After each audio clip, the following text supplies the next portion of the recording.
Hello, everybody. I hope you are enjoying the menu, if you like, or smorgasbord of presentations on the day of Business Love, February the 14th, 2018, at the Pediatric Private Practice Virtual Conference.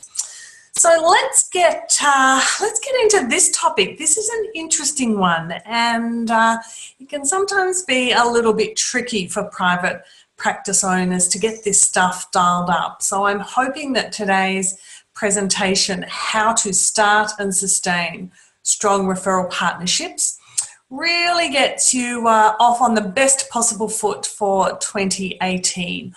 Whilst it isn't super difficult, there are some little tips, and when you understand why those little tips are good, it can just make this whole referral networks, networking bit all a little bit more easier and even enjoyable. So settle in. I hope you've got the PDF download of the slides so you can happily scribble away while we're going through.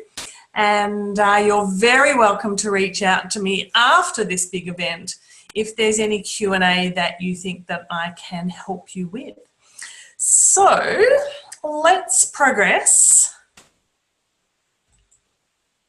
with the conversation. Here I am. Some of you might have seen this photo a couple of times now if you've been roaming through the range of presentations. So this is me on an extra fabulous day with a little bit of pixel enhancement, I must admit. But if it helps you remember what we're talking about, and a visual image is going to help you remember some of the things I'm suggesting, then there I am. I certainly wish that I had photos of all of you guys. It would make it a whole lot more personal.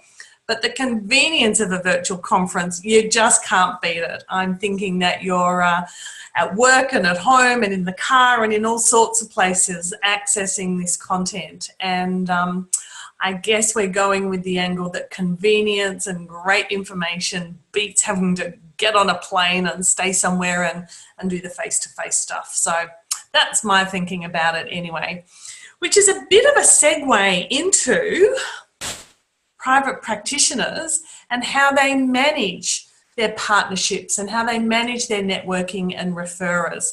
And I'm afraid to say I'm going to start this presentation talking about some of the not so good things that we all do and that we've all done in the past, but just to kind of frame it a little bit, because this is some of the stuff that I hear about in my coaching conversations. And I suspect that a few of these things might ring true with your good selves. Private practice owners' mistakes. Okay, I'm going to give you a moment to read this before we get on into it. For those that are listening, the typical mistakes that I hear about: they have a broad range of client and services. We'll talk about why that can be a problem. They don't map who knows their future clients. They forget to maintain their current referrers. They don't reach out to new referrers often enough. They don't adjust marketing to meet their referrers' needs, specific needs. And they perhaps lack a bit of a strategy and a system for how to go about this networking, building up referral kind of challenge. So I guess I want to frame this whole conversation that my wish for you is not to be super salesy and super uncomfortable in your communications and relationships with your fans and the people that support you in your business, but it's very much about growing relationships. And we're allied health professionals. This is what we do so well. Think of the magic that exists with the parents of the clients we work and with within our teams, where we're really people, and we have got so much to offer on a genuine, authentic level to current and future referral partners. I'm also just going to pause for a little memento and have a little bit of a think about what a referral partner is. And I've used this word specifically, have to confess, So rather than talking about referrers, I've added partnerships, and the reason being that I think it's really important that referrals is a two-way street and that it should have a very collaborative nature as well. And the idea of adding partnership means that you're all in it together and that both parties can provide energy into those communications and into making great decisions and providing supports around the clients that you share and allocate and shift between each other. So I guess the take-homes from this slide that we all make these mistakes. I've made all of them, millions more. And that we are talking about a referral partnership. And I'm sitting here tangling my fingers together, realizing that you can't see me, but this idea that, we need to remember to be respectful and collaborative and that it's a two-way relationship. And that referrers, it's not about, what the country can do for you. It's about what you can do for the country, and that it's very much about growing relationships. So we're going to spend a little bit of time exploring these mistakes, and by doing so, I'm hoping to just lift your awareness a little bit about how they happen, because they happen so easily, and get you thinking about how you can work to avoid these mistakes in your business with 2018 coming up ahead. So let's take a bit of a browse. Now, this is a foxy one, and you may not particularly like my suggestion that it is nearly always a pretty good thing to niche your business. I'm sure many of you have read about niching. You know what it is, you know what it isn't, and certainly it would be fair to say that within the world of allied health, working with children and families is pretty much niched, and you're absolutely right. But within the world of children and family services, it is completely possible to further niche and to be very specific about the sorts of clients, the sorts of children and families that you really, really will serve optimally. And so I guess by way of some examples, it might be that you want to work with children under 5. You may only want to work with school-age services. You may be absolutely in your place of joy when you're working with teenagers. You may like to work with children on the autism spectrum. Perhaps that's not for you. You may have a preference for children with cerebral palsy, DCD, that dyslexia specific, it's not called that, specific learning difficulties cohort of clients.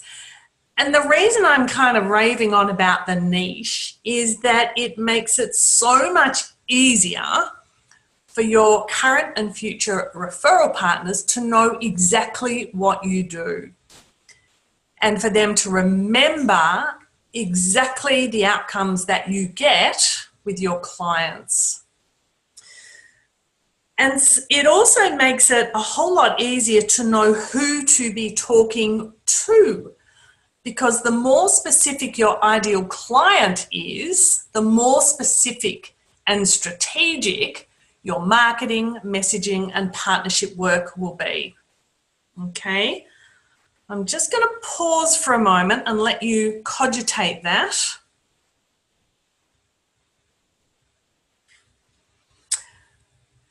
It goes back to that expression, which isn't all that lovely, about the jack of all trades, master of none. And when I had my private practice, we were very clear the range of children and families that we served best. And when we received referrals for children who fell outside of what we loved to do, we, quick as a flash, we would refer them on to other providers in the area that we knew would provide a much better service than we could. We were a practice that was not prepared to have a go and to learn on the fly. Well, we did a lot of that, but we really, if we felt that we weren't the best business to serve that child and family, on the phone, giving them a range of other more appropriate and specialist skilled options, okay? And for that, our referrers knew, and that they knew exactly the range of children that we worked with, and that really meant that we got the ideal clients that we loved, because everyone understood what we did, but they also understood what we didn't do.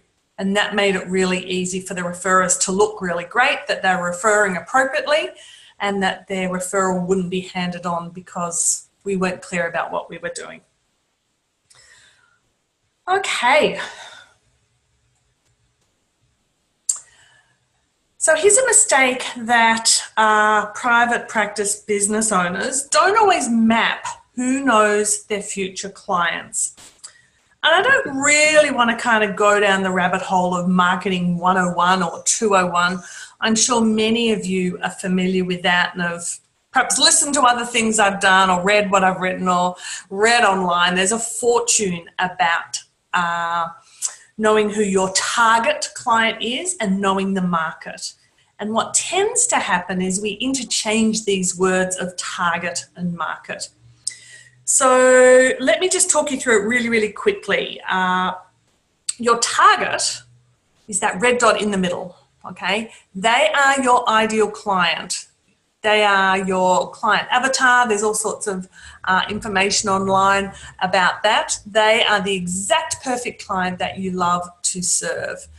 Okay, but as a rule, children and parents, you can't always directly find them.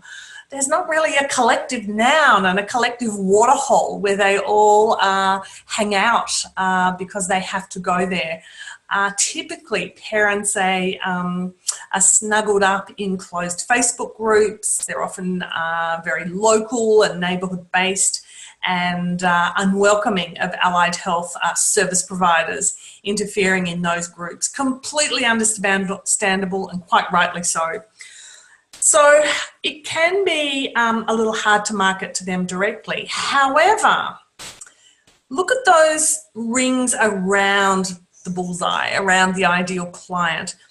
What I would encourage you to think about is to have your ideal client written in the bullseye, and then in the next big circle coming out, see if you can list 20 people who know your future clients.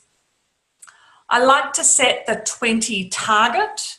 You can nearly always get there. The first 13 or so just fly off the end of the pen, but it's those last 7 that are really good to stretch your imagination on. And so the ideal client is the target, but the market that we reach out to is actually the 20 people who know them. And we know those guys. We know where they hang out. We know where their businesses are. We know we've probably got their names and emails already, and we're pretty confident in terms of how to find them, okay? So that's just a tiny little drop about the difference between the target and the market. They're different things, and that can be really interesting. Once again, reach out. I'm really happy to talk you through this a little further if it's going to help you with your referral partner strategy. So if we think, I'm just going to talk about kind of, children and families generally, and I'm going to give you some clues about who's in that 20 people who know them. It's going to be GPs, pediatricians, it's going to be educators, it's going to be other allied health professionals, might be community mental, child and maternal health nurses, or your equivalent of in your state or territory or country. It's going to be a whole range of people, and it's going to vary based on who is sitting in your target, your ideal client. So it's good fun. This is a really great exercise to do with your team, because it gets your team thinking about who knows your future clients. And we're talking later about mobilizing the troops to get them out and help you with the referral partnership works. Now, I'm just going to dial this up a little bit, and I'm going to speak in huge generalizations. Please work with me about this, but it will help illustrate, I guess, the power of this target and this market concept. If you're a speech pathologist and you're working with young children, then there's even more nuances in it. That there's a really good chance the GPs know your future clients because of all those coughs and colds and upper respiratory tract infections. ENTs may know your future clients. Audiologists might know your future clients. But if you're an OT, for instance, and you're working with young preschoolers and school agers, it could be that the speech pathologists have been working with your future clients for a little while. It could be that the kinder teachers will know your future clients. It could be that educators, it could be that the paediatricians might also know as well. And so often speech pathology is perhaps frontline and one of the earliest called in clinicians on the child's team, and then there may be referrals out to OT perhaps a little later. For babies and little youngies, then it could be that the physios are the first line. So you really need to also map your client's journey. And that should really be another presentation. I love talking about the client journey. And so when you know the likely pathway for your future clients, it makes it much easier for you to anticipate who they will have met along their journey so far, and that helps you strategize and contact those guys and with a message about what it is that you do. All right, a lot of information. I'm going to give you a moment to scribble, highlight, tick and cross, and maybe even write some action steps about what you might do.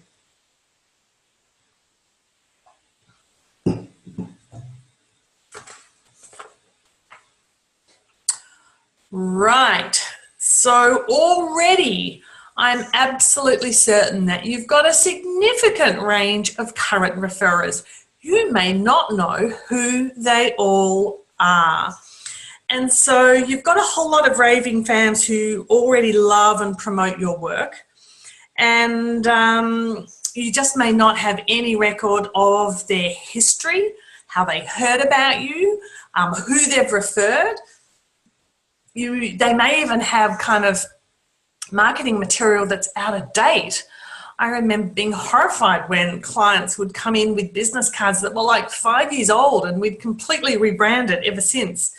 So don't forget to sort of just cast an eye over who it is who has been supporting you in the past, and to think about how you can keep those communication records up to date a little bit more. We'll talk about that a bit later. You may even want to do a file audit. You may even want to have a bit of a glance at your practice management software or your referral forms, just to refresh your memory about who are already your current referrers. Right, another little bit of a oops, that we don't always reach out to new referrers. And I'm thinking of a story of a client that I was working with, who one of the paediatricians who referred very consistently retired, okay? And her business dropped by, I think it was about 30%. It was really, really significant. And so it was a big reminder for her about the need to reach out. So that lesson was learnt the hard way.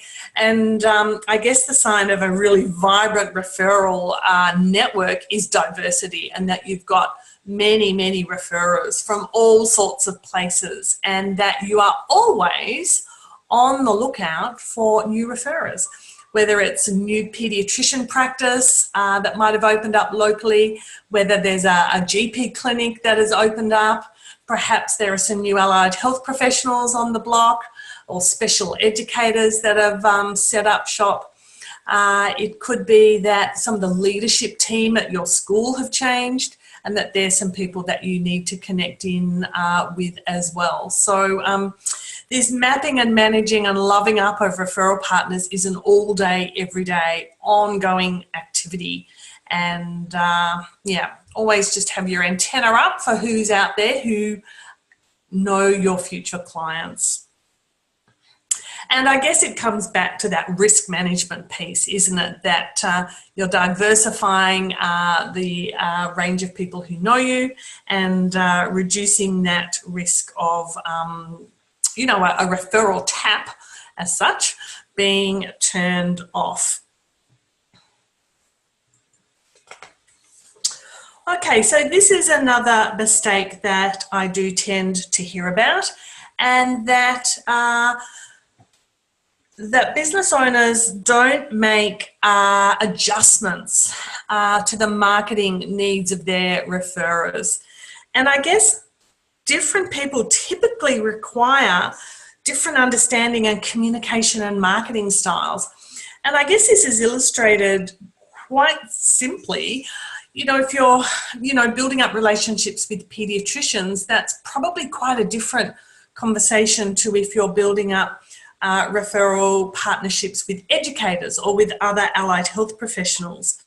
And I guess sort of by way of example, pediatricians may really be valuing updates on current programs that are available, any new research, any adjustments to tests and things like that, and that they may be a lot more interested in evidence-based practice and thought leaders in the industry and so on and so forth. They like to be, as a rule, in the position of being able to articulate some of that to their patients and to feel very, very safe and secure and confident that referrals they make to you or anybody else are absolutely perfect and spot on.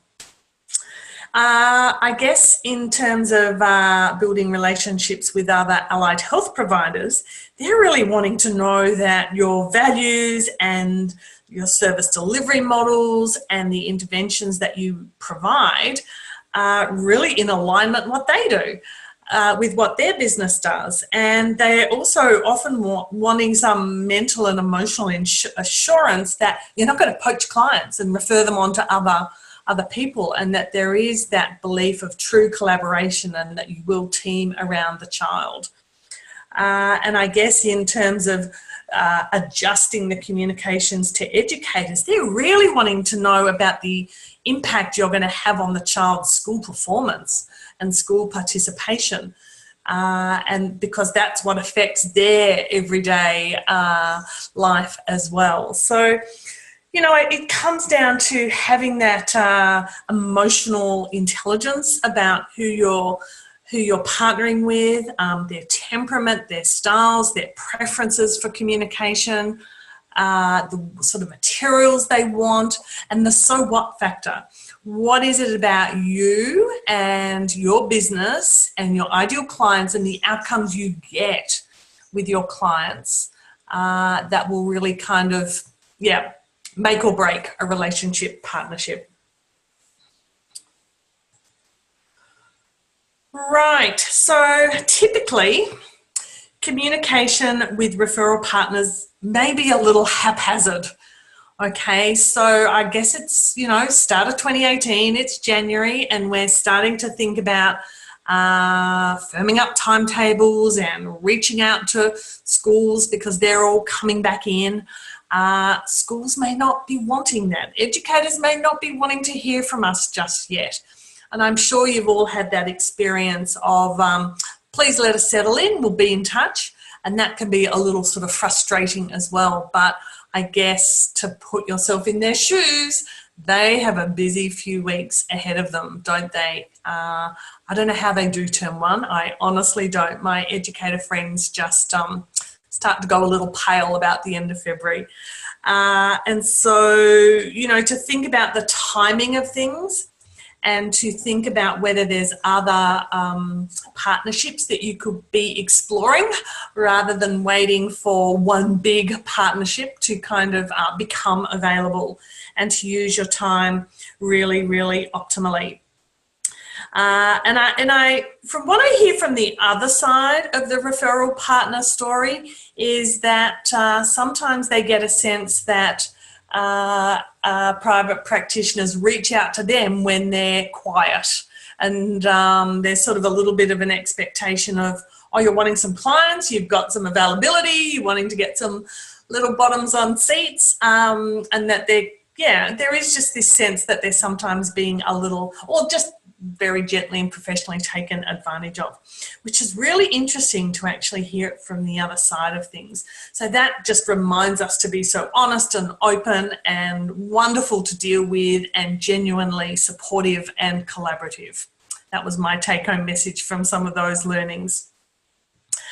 As a rule, that there isn't usually records kept of when you have reached out to referrers, and that you haven't kept track of email threads or phone messages, or if you've been sending thank yous or gifts, and that all of that gold is held in the private practitioner's mind along with all of that other business stuff. So it could be that you actually start to systemize it, that you have a bit of a plan right across the term and the year in terms of who you target and who you reach out to when and why, and that you have a system of documenting. We're going to be talking a little bit about that later in the presentation as well. So please rest assured, although it's a little bit of a negative Nelly start to this presentation, we are all guilty of these errors.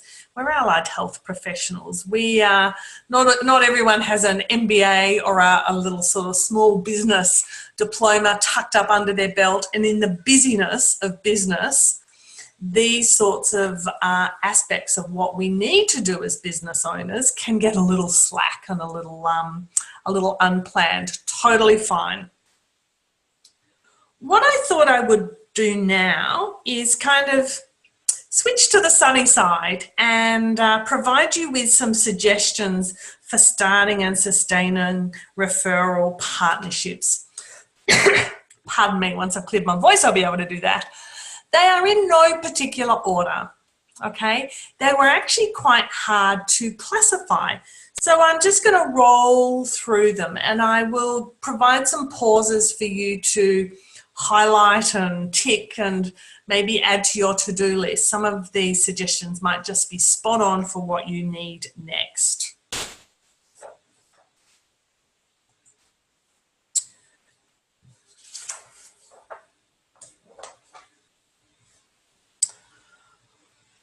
And I would also like to add that you probably have loads of your own ideas that you haven't yet harvested out of your busy brain, and that those things need to tumble out of the synaptic junctions and land on pixel or paper somewhere near you.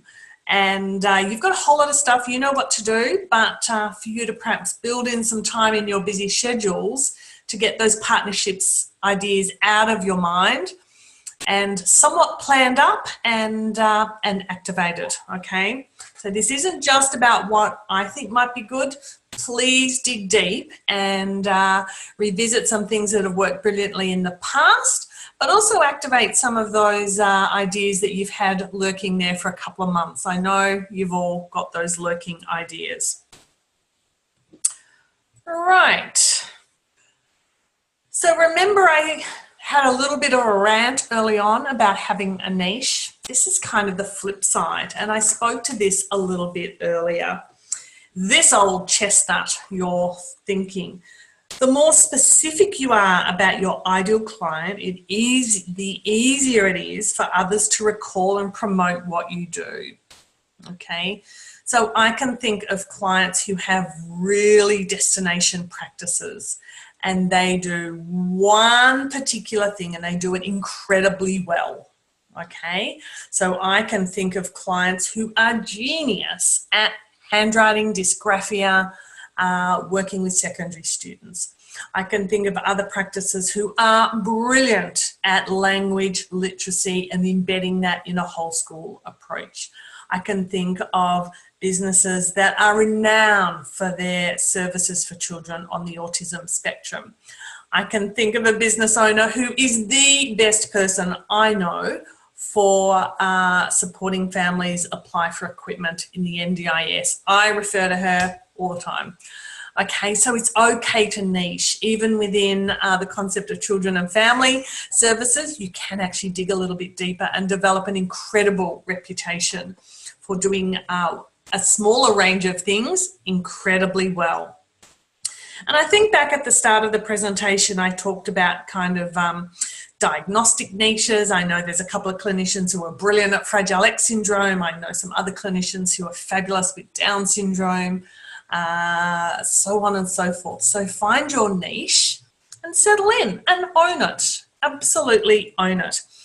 And as I mentioned earlier, it really, really helps you find and partner with the people who are also in that niche and might specialise with that particular type of client. It's interesting when you really talk to the paediatricians, they nearly always have a passion area and they nearly always have some preferences themselves. So whether it might be developmental delay or whether it might be diagnostic work or epilepsy or sleep or nutrition, it's really interesting getting a little deeper into the conversation with the paediatricians. Same with some of your allied health professionals. Do you really, really know what they love to do and what they do brilliantly? So lots of topics for conversation around niche and who else shares that niche and who is upstream of your future client referrals. All right, so that's a little bit of a segue. I wonder whether you routinely ask when you're taking in new referrals how they heard about you and your service. I hope so. We used to have it on our referral form, and our front of house team would complete the referral form and they would always ask, how did you hear about us?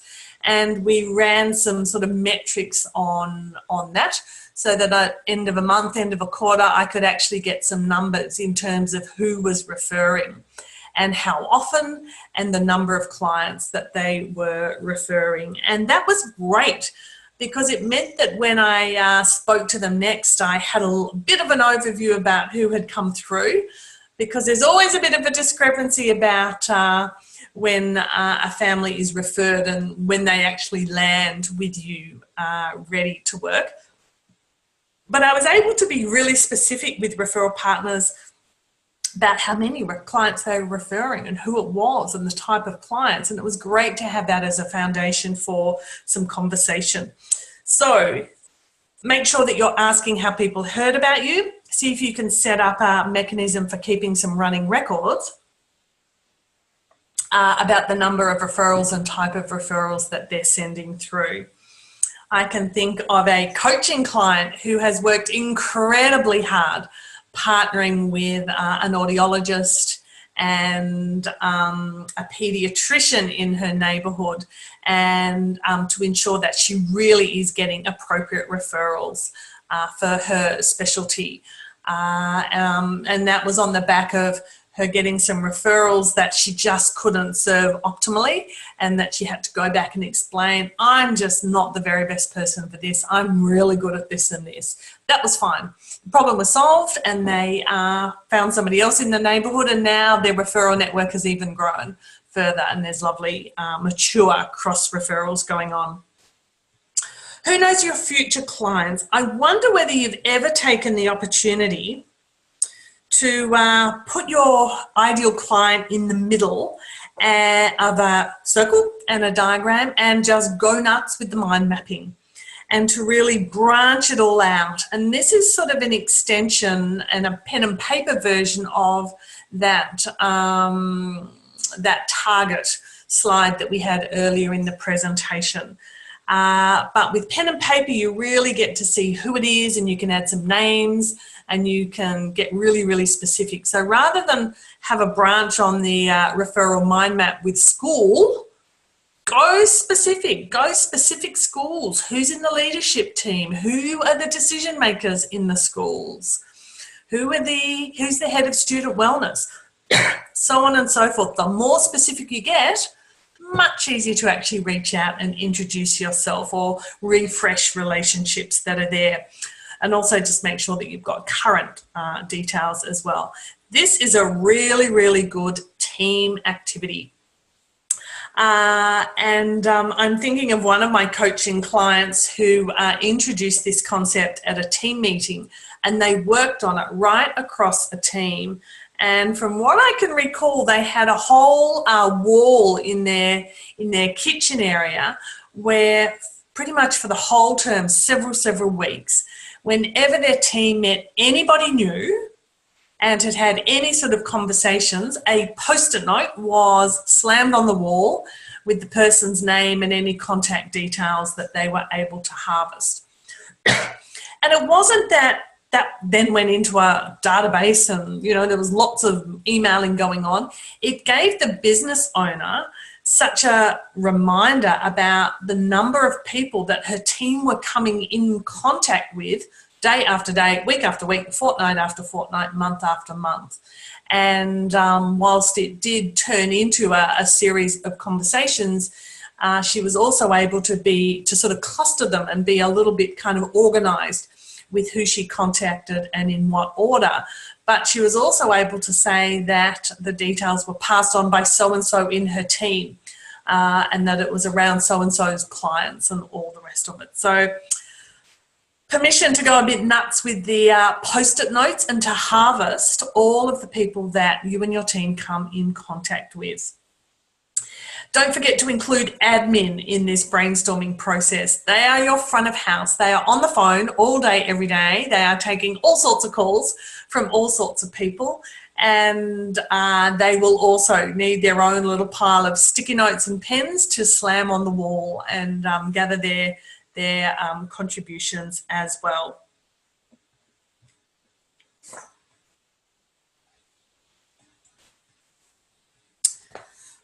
Right.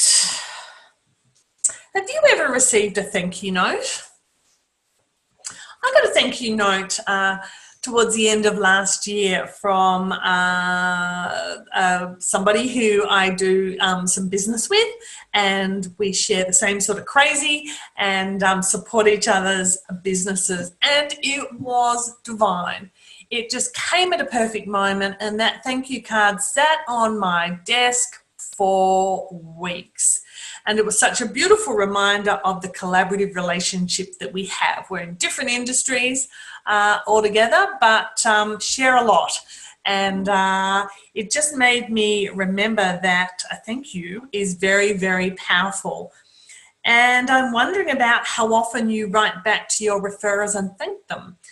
So certainly when clients have been referred on a Medicare program, there is a compliance requirement to write back. But that could be a really, really nice opportunity to say thank you for referring, and that you're looking forward to serve this client, and that you'll be in touch about, you know, outcomes that you achieve. So whilst we hope those letters back to GPs are read, it's still lovely to have a really personal couple of sentences on there. And you can also, you know, potentially take that opportunity to just remind them about what you're doing or what you might have coming up for the term. Not in a salesy, cheesy kind of way. I know that you won't want that for your businesses, but just a couple of lines or one sentence might be enough to just build a little bit more of a memory. So yeah, thank you cards are great. We have those Medicare reply letters that we need to do. There's a couple of options. It's also absolutely wonderful if, with the correct consent in place, you're able to phone and email referrers with, I guess, a more clinical agenda about what it is that you're working towards with the client, what the progress has been like, whether there's been any hiccups or challenges or speed bumps in the intervention service, or whether perhaps you even have some concerns that you might need to bounce off the GP, the paediatrician, the allied health professional, the educator that has initiated the referral. And I guess the same applies to other team members on the child's team. In the busyness of private practice, it can be really easy to not always get to those team member phone calls, but they're really important, and you've got to remember that they are also potential future referrers as well. The other nice thing I sort of mentioned a little bit earlier is to be able to keep some records of the activities that you've done with and for your referrers. And many of the practice management software systems let you set up your referrers almost as a client. It will look a little different. But if you have phoned them to say thank you, it's great to add that in as a one-liner. If you have posted them a card, great to have that in and with a date, because you don't want to be repeating yourself with some referrers and completely missing out others, okay? And in the busyness of private practice, it's really easy to get that stuff a little kind of out of sync. But if it's documented, absolutely great. A spreadsheet could be an alternative as well, but I kind of like having everything together in the practice management software. And I guess going back to this notion of partnership, it's a two-way street. It's really great if you can refer to them. The better you know them, the easier it is for you to refer to them. And that's exactly what they're weighing up in their minds when they're thinking about whether you're a great referral for their customer as well. So certainly to cross-refer and to be very collaborative in the management of some of those clients that you share. That is a great way to build trust and understanding and really message what you do, why you do it, and the outcomes you get for clients. The other part of loving up your current referrers is not to be a stranger. It's okay. It's nearly always okay for you to drop in. It's nearly always okay for you to deliver up a little appropriate gift. I'm a fan of giving gifts. Some of the gifts that we used to give were toys for people's waiting rooms. That always went down really, really well. And that was especially easy for us, I must say, because we had an online toy store and a physical toy store. So we had access to all sorts of lovely, lovely products. We also gave away books as gifts, thank you gifts, information books, books that perhaps were new and interesting and would be of interest to the paediatrician or the speech pathologist or the educator or what have you. And we're a big fan of thank you cards, a big fan of postcards. We would also give gifts along the lines of donations to projects overseas. And that always went down really well also. And those systems now are a lot more sophisticated, and you can get nice certificates and details about the projects that you've donated money to. And I know that several of the paediatricians would actually comment back saying, oh my gosh, that was just perfect for us, and is spreading the energy forward. So I'm going to give you a moment to just gather your thoughts.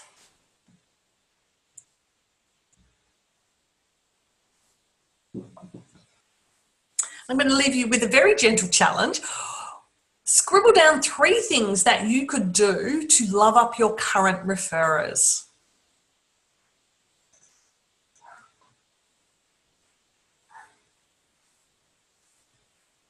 Right, I will leave you to activate those actions.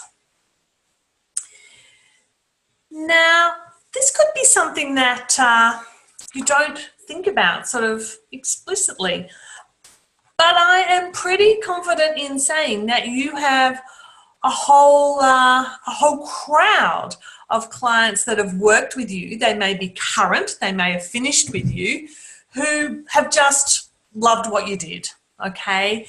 And these are the guys that are at the foundation, if you like, or the head stream of this whole word of mouth business. And they're your raving fans, okay? They have had lived experience of engaging with you, your team, and your business, and have been delighted with the outcomes that they got from that partnership, okay? Now, word of mouth is fantastic, okay? Absolute Visa card moment. You just can't pay for it. It's especially good for business owners, and it's especially good for well-established clinicians. Where it's really hard is for newer teammates those new to your business and newer graduates, so early career clinicians as well.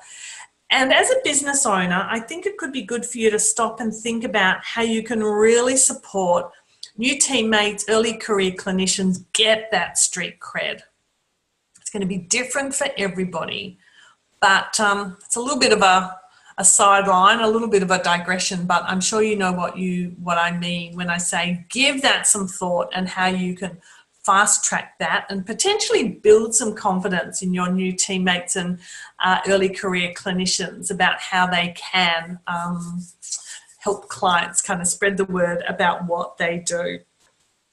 I'm really, really mindful that it's not appropriate within our registration agreement with APRA and SPA. We can't really give prizes or incentivize clients to bring in referrals. And I don't know if that's ever going to change. It probably won't.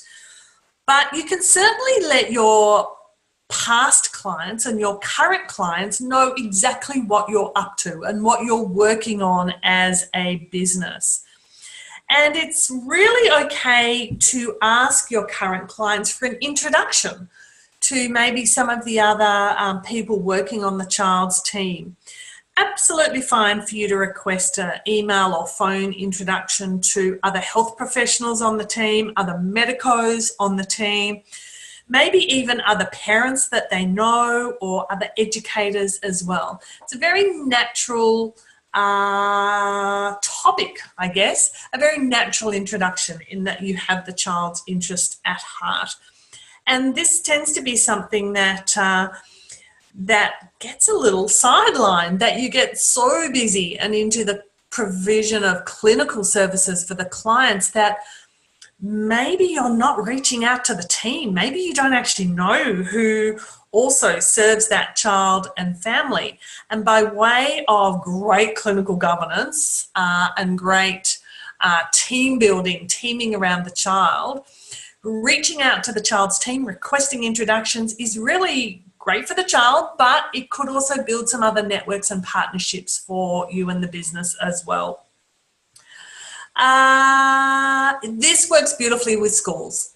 Really, really good with schools. If you can politely request an introduction to the principal, the assistant principal, head of student learning, head of whatever, so that when you do sort of make contact, there is some agenda there and there's some awareness that you might be getting in touch, okay? So I'll leave you with that one to map and explore a little bit further. All right.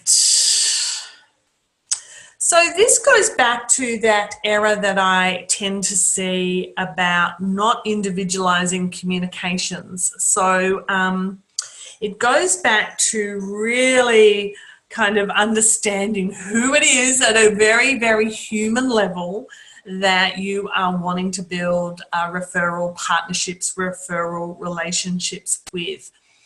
And it comes back to making it as easy as possible for people to work with you, as easy as possible for people to refer to you.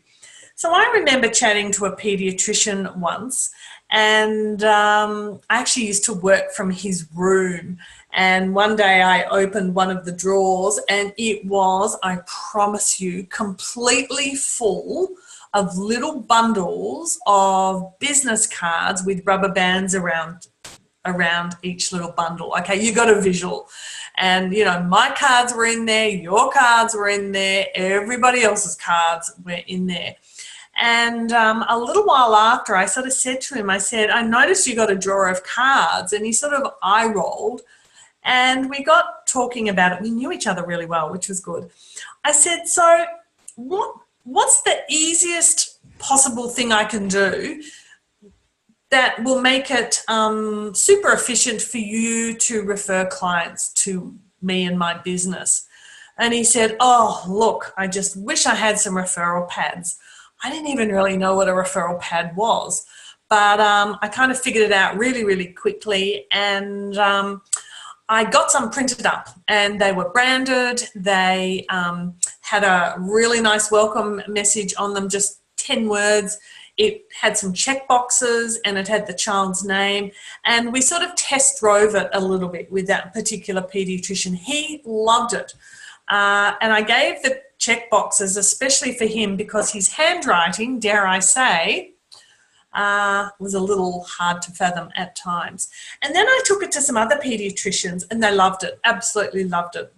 And it meant that they could rip it off, tick some boxes, and that the parent had something to take away that was bigger and better and more useful than a business card.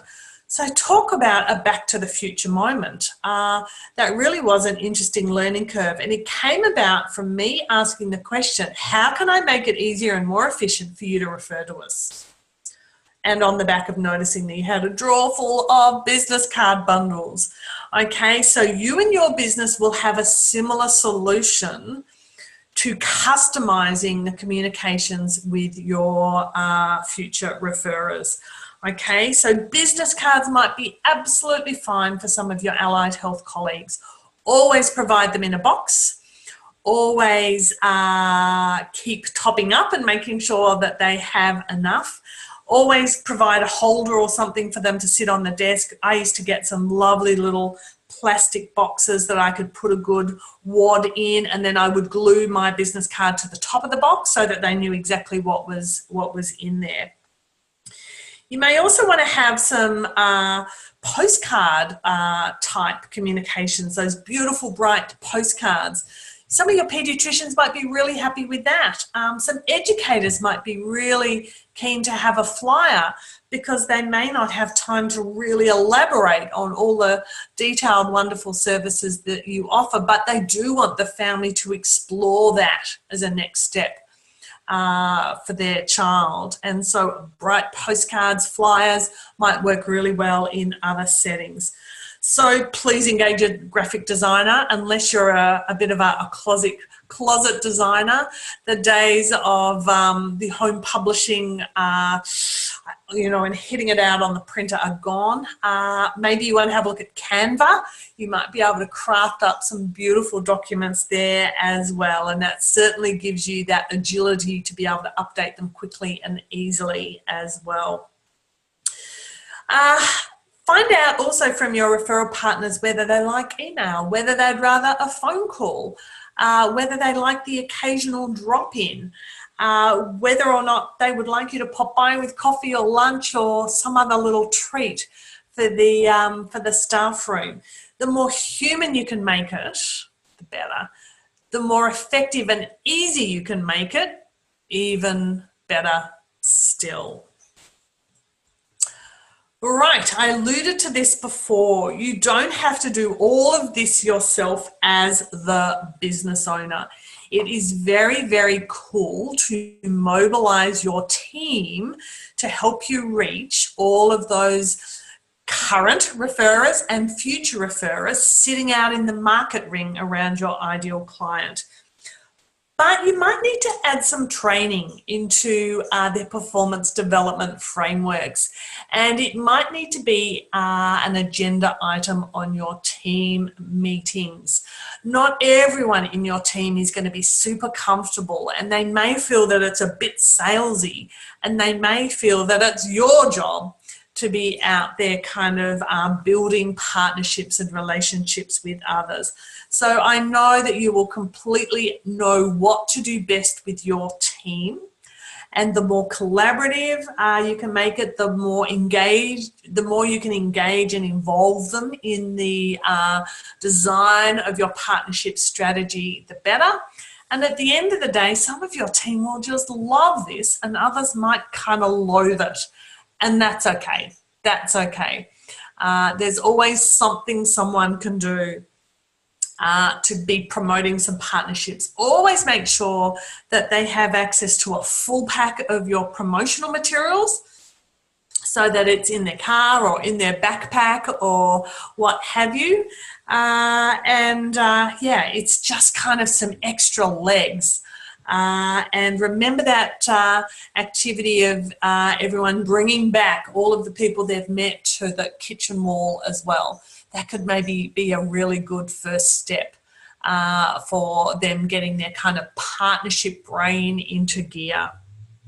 At the end of the day, you really want your team to feel very calm and confident and willing to gather all of those people's contacts that they're meeting out in the field, and really you want them all to be very calm and confident to be able to pitch and explain beautifully and elegantly what you do, why you do it, and the outcomes you get with the clients that you serve.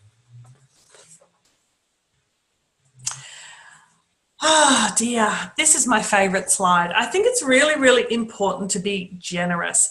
It's not all about sales. And as allied health professionals, we're really good at being generous. And I think with building relationships with referral partners, this is a great place to dial up the love and generosity. So you might want to be generous with your time.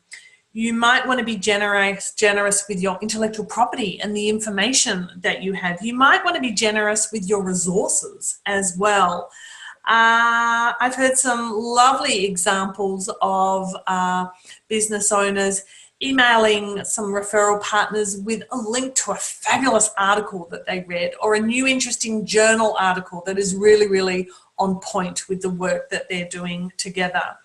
I've certainly lent some of my books to educators and colleagues and medicos as well. I don't always remember to get them back, but if it's for the greater good, I am all in. It might be that you invest some of your time speaking with groups and speaking at different events, and yeah, that stuff's probably going to be free of charge.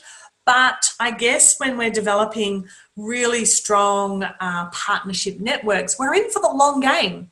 We're in for the long haul, and those referrals may come down the track. You just never know. And I think, you know, part of that generosity is also referring back to them as well. And we sort of touched on that a little bit earlier, that relationships are two-way things, and it's important for you to acknowledge that and be generous in the ways that really suit you and your talents and your temperament and your business and team.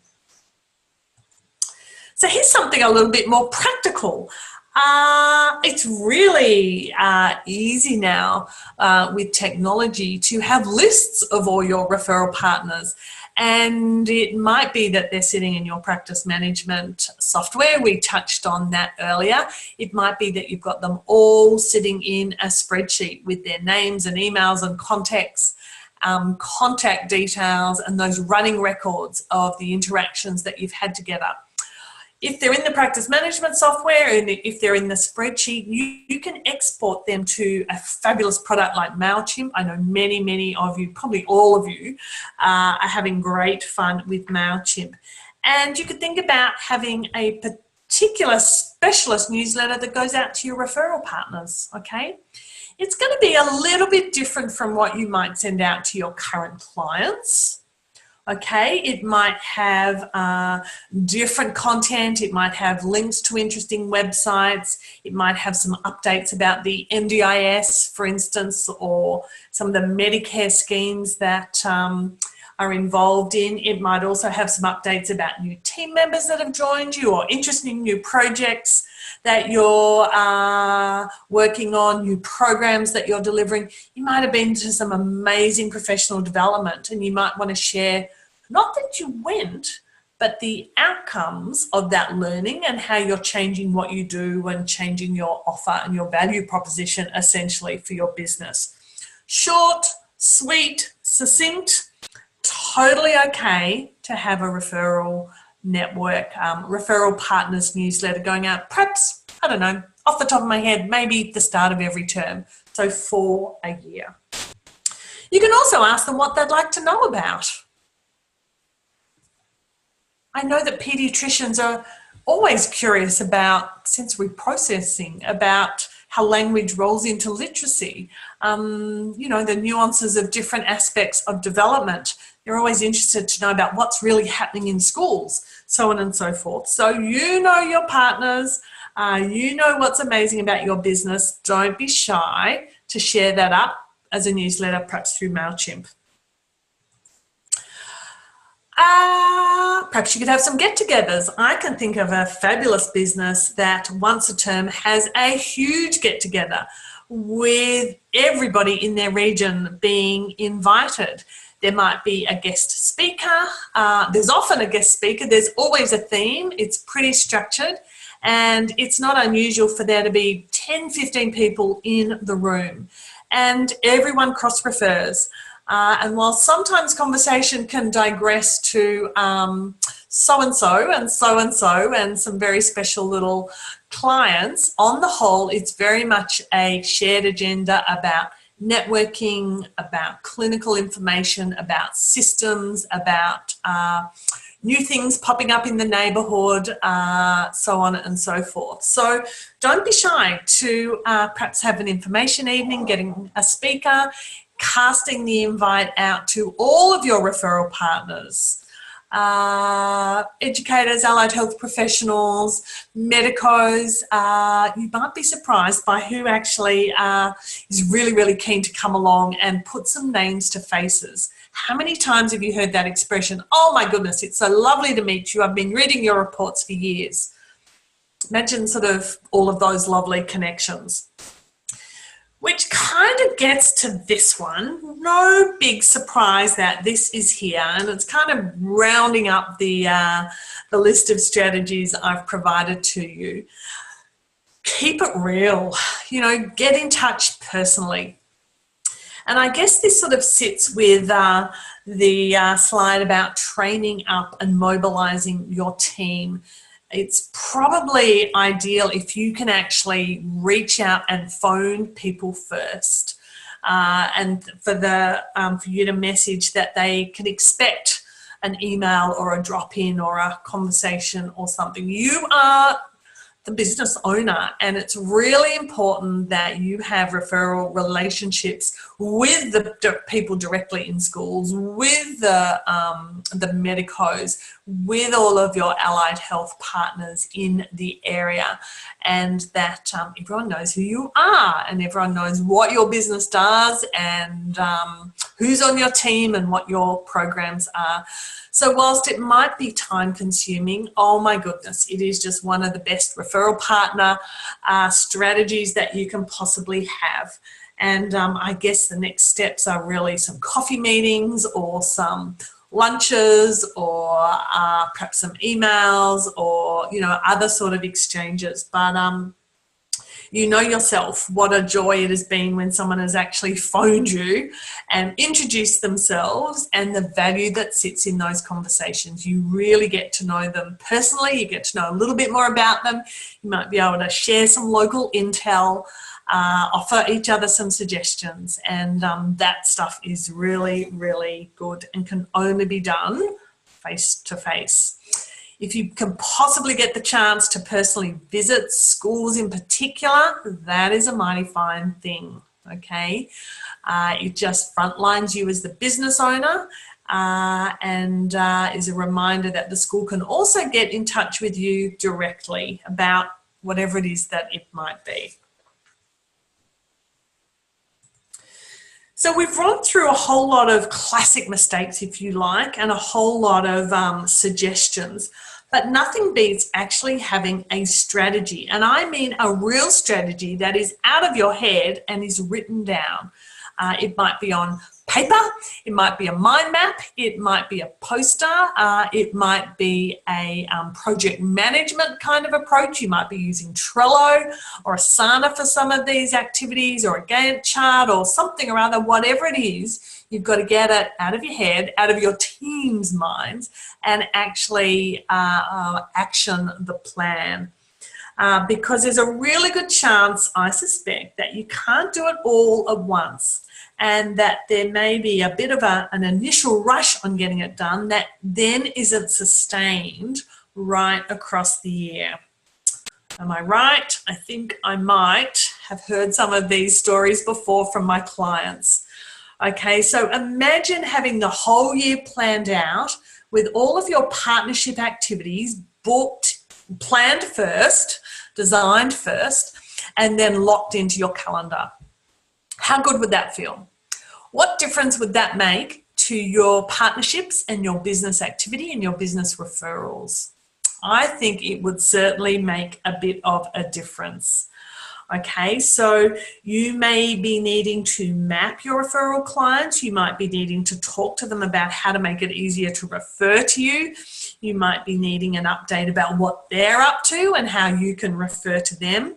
You might be needing to develop some new and fresh marketing collateral, and that might all be a little bit tailored to the different referral partners that you have got. You might be wanting to run some guest speaker nights or some regional get-togethers where everyone can meet finally and hear about some current issues and information as well. Imagine dropping a couple of them into your calendar sooner rather than later. You might be wanting to set up your practice management software so that you've got your partners in there and you've got some running records. You might also be wanting to change your referral forms so that you capture how people heard about you and how you can actually report on who is referring and how often as well.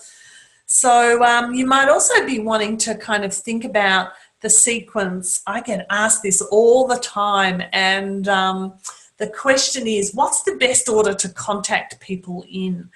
And oh my goodness, I think it really depends on you, the business, and the person. So for me, there's no golden magic unicorn rainbow reply. But, you know, you've got the option of phoning them first, maybe emailing them to expect a parcel in the post, posting out a packet of lumpy mail that we call it, that might be your marketing collateral with a little treat attached, and then there may be a pop-in and a personal touch.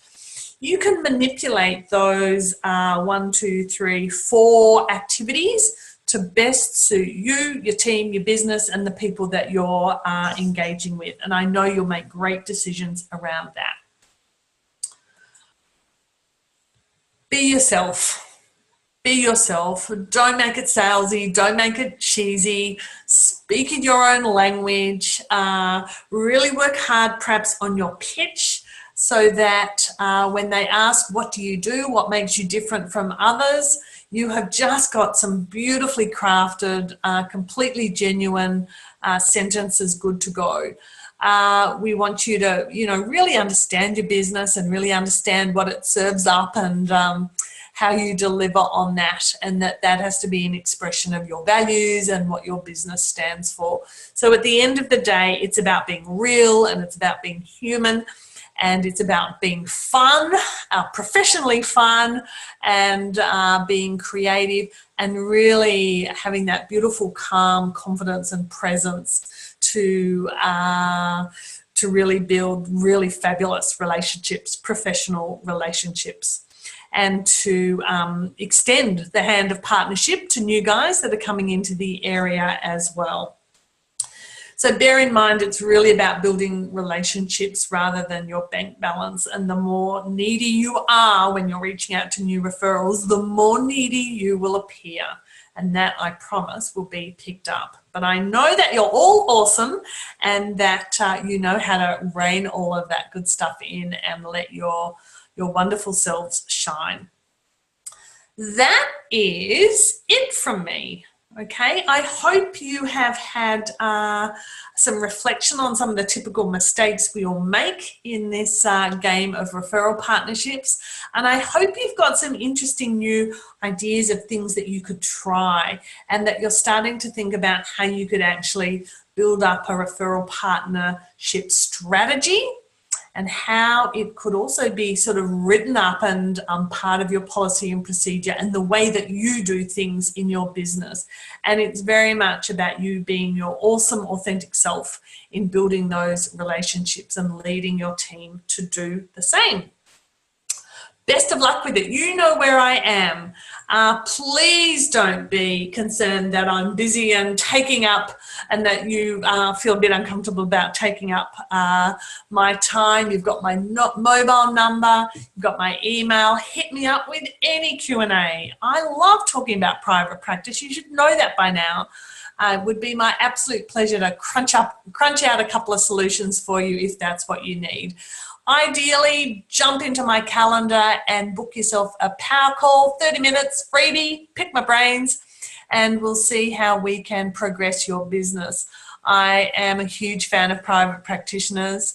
I know how hard you guys work, and I am really here in your back pocket with the commitment to make your business brilliant, even more brilliant in 2018. Over and out from me, you know where I am. Bye-bye.